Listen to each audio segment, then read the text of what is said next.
What if the dog isn't the mystery in this story? And what if the person who loves him the most is? Don't go anywhere. When we come back, I'll tell you one of the most fascinating dog and owner stories I've ever encountered. This is the USA Dog Behavior Podcast with Scott Schaefer. Scott is a certified dog behaviorist specializing in aggression, fear, and anxiety in dogs. If you're dealing with serious behavior challenges or want a clearer understanding of how behavior really works, you're in the right place.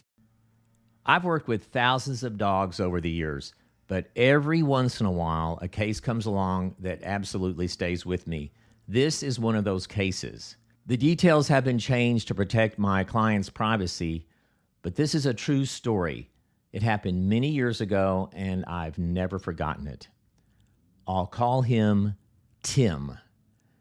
Tim was one of the kindest clients I've ever worked with. He and his wife lived in a modest but well-maintained home. They were probably, I'm guessing, in their 60s and had no children. Their world revolved around a 45-pound mixed-breed rescue dog named Buddy. His world revolved around this dog because he loved Buddy a lot. He didn't just merely own the dog. He genuinely loved him. That's what made this case so confusing for me. By the time I met them, Buddy had bitten Tim 4 separate times for no apparent reason. Every bite had broken the skin, so they were somewhat serious. The injuries were primarily to Tim's hands and arms.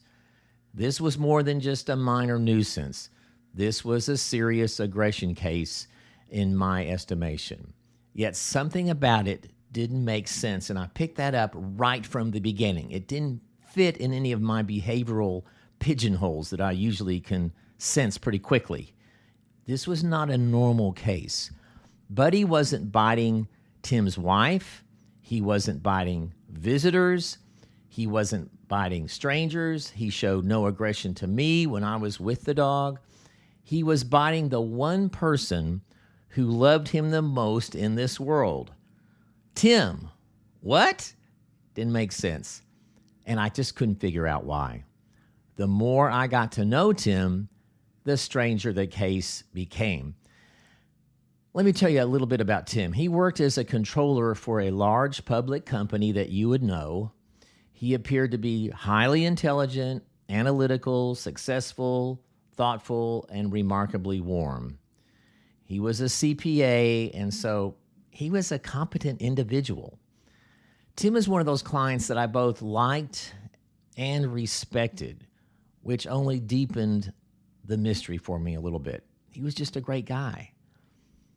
However, eventually I was able to diagnose Buddy with a common form of family-directed aggression known as control-related aggression. It goes by some other names, but that's the best clinical term to use for this.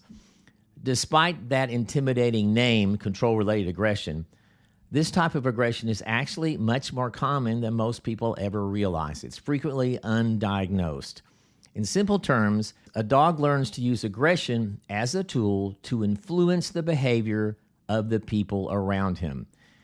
The dog discovers that growling, snapping, or even biting family members can be an effective way to get what they want. Sometimes these things could be a possession of a favorite toy. Sometimes it's access to a preferred spot on the sofa. Sometimes it's wanting to control food.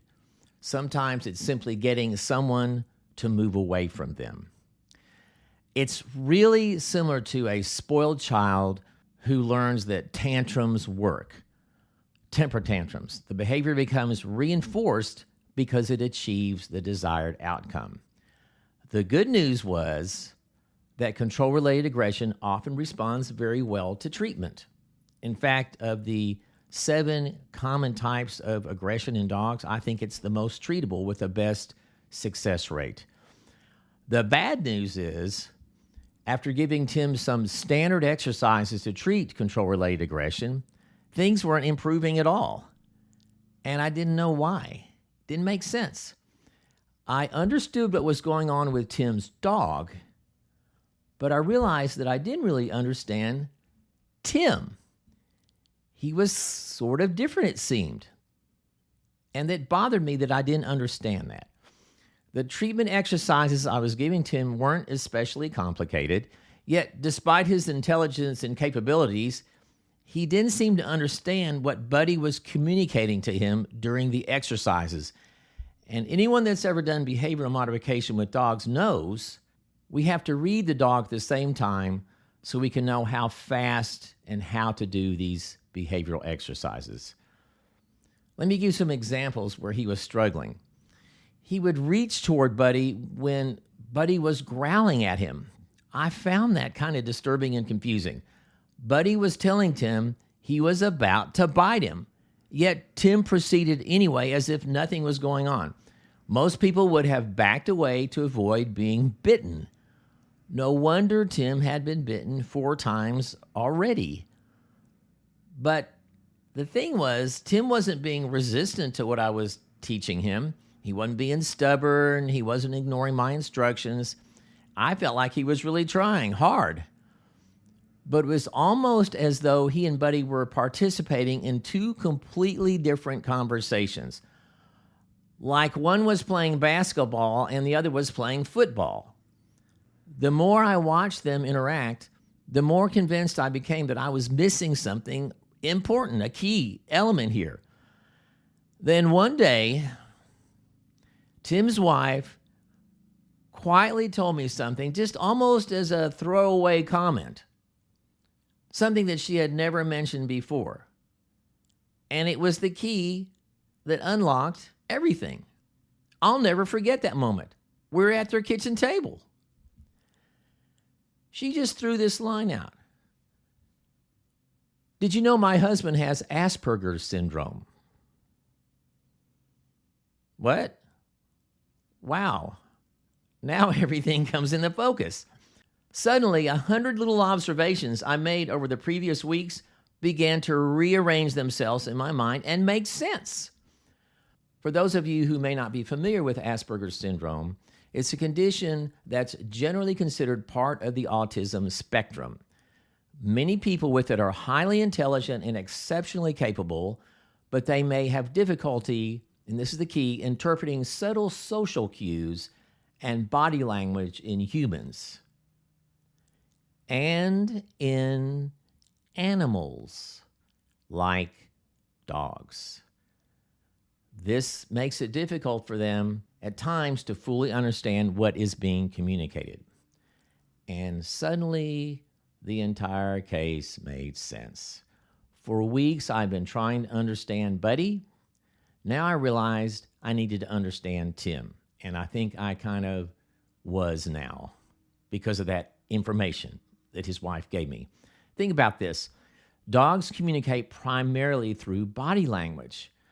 Things like a hard stare, stiff posture, freezing, lifted lips, a growl. These aren't random behaviors, they're communication. They're very intentional. The dog is sending information. Buddy had been communicating all along with Tim. The bites weren't appearing out of nowhere. They were happening at the end of a communication process between the two of them that Tim couldn't completely understand. For the first time, I understood why the treatment exercises weren't working and why this was all happening in the first place. The mystery was no longer why Buddy was biting. The mystery was why Tim couldn't see the warnings. And now, for the first time, I finally had the answer. Tim loved Buddy, we know this. And I felt Buddy really loved Tim. But Tim couldn't understand what Buddy was trying to tell him. Buddy had been communicating for a long time using the language dogs know best, body language. When those signals repeatedly failed to achieve their purpose, Buddy eventually resorted to the dog equivalent of a scream. He bit. Of course, there was a reason for the bite. There always is. We just didn't understand it yet. The good news was that we had finally found the missing piece of the puzzle. The bad news was that Buddy still had a biting problem. But for the first time since the case began, I felt a little optimistic. We had the key. The mystery had been unraveled. And once we understood the mystery, the path forward became, I felt, surprisingly clear. But before we go on, let me take a second to tell you about a service I offer. I'll be right back to tell you how I handled Tim and Buddy's unique situation. Scott will be right back. For animal shelters, rescues, and veterinary practices working with aggression, fear, or anxiety in dogs, Scott Schaefer provides professional behavioral seminars available online or on-site, focused on practical, real-world strategies. Each seminar is customized for your team with discounted or complimentary options available. Visit usadogbehavior.com to learn more. Now, back to Scott. All right, let's get back to it. I realized I couldn't build a treatment plan that depended on Tim consistently recognizing subtle canine body language in real time. To treat control-related aggression, or any of the 7 major types of dog aggression for that matter, we have to be able to read what a dog is telling us. Instead, I needed to build a plan around the reality of the situation. A plan that worked for Tim, a plan that worked for Buddy. A plan that reduced misunderstandings and increased clarity, especially for Tim. In short, I needed a customized Buddy Tim program. I began to teach Tim about canine body language in a way that he could effectively process. Given his Asperger's, I taught him to look at the whole dog, not just the dog's face. By the way, this is good advice for anyone. I had his wife video record his interactions with the dog so I could review them with him to see what Buddy was telling him in those moments. I educated Tim about predictable patterns in Buddy's body language. These kinds of behaviors are quite predictable, and I was trying to show him the precursors to these behaviors and what to specifically look for. And we covered lots of other things too. Tim was smart, so he learned all of this pretty quickly. As the weeks passed, Tim began to understand situations that had previously confused him. Buddy became more predictable to Tim. The tension in the home began to decrease. The relationship improved. Most importantly, there was hope. Things were showing some improvement. I remember thinking how unfair the situation had been for both of them for all of this time prior to this discovery. Tim loved Buddy deeply. Buddy wasn't trying to hurt Tim for the sake of hurting him. The real tragedy was that neither one understood why the relationship had become so difficult. Now they did. And once they did, progress became possible. The reason I still think about this case all these years later isn't because of the aggression. I've worked with tons of aggression cases. It's because of Tim. This is such a cool concept, and it applies to so many dedicated and loving dog owners. Despite being highly intelligent, successful, and accomplished, he was willing to admit that something wasn't working, and he sought professional guidance. Many people would have just blamed the dog, and that would be the end of it. Tim didn't do that. He wanted to understand. And because he wanted to understand, Buddy finally had a chance to be understood. And that's when my job became clear. I wasn't there to change Buddy. I wasn't there to change Tim. I was there to create a special Buddy Tim program designed just for the two of them to help their communication. And what a privilege it was to do that. I live for situations like that. And the best part, it worked. Buddy and Tim lived happily ever after. I'm serious. It's a storybook ending. I love my job. Before I leave you today, I want to share something I've heard countless times from dog owners over the years, and that's something like this. I had no idea my dog was telling me that. I never forget those words. Maybe that's the lesson in all of this. Most dog owners genuinely love their dogs. That's never a problem, or rarely a problem. But the problem is in understanding. Do you understand what your dog's telling you? So here's my challenge for you. The next time you're with your dog, slow down. Watch, observe, and pay attention to them.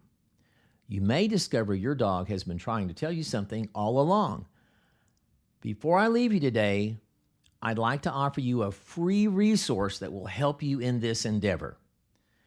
If this story resonates with you, I've created a free 49-minute video titled Understanding Dog Body Language. In it, I'll show you some of the most important body language signals dogs use to communicate with us every day. Learning to recognize these signals can help prevent misunderstandings and improve your relationship with your dog. You'll find a link to this free video in the show notes. It's completely free, and I'm pretty sure you're going to find it helpful. Just about everyone that watches it says that it is. Thanks for listening. See you next time. You've been listening to the USA Dog Behavior Podcast with Scott Schaefer. For more resources, including videos, articles, and past episodes, visit usadogbehavior.com. If you found this episode helpful, consider leaving a review on Apple Podcasts or wherever you listen, and subscribe so you don't miss future episodes. Thanks for listening.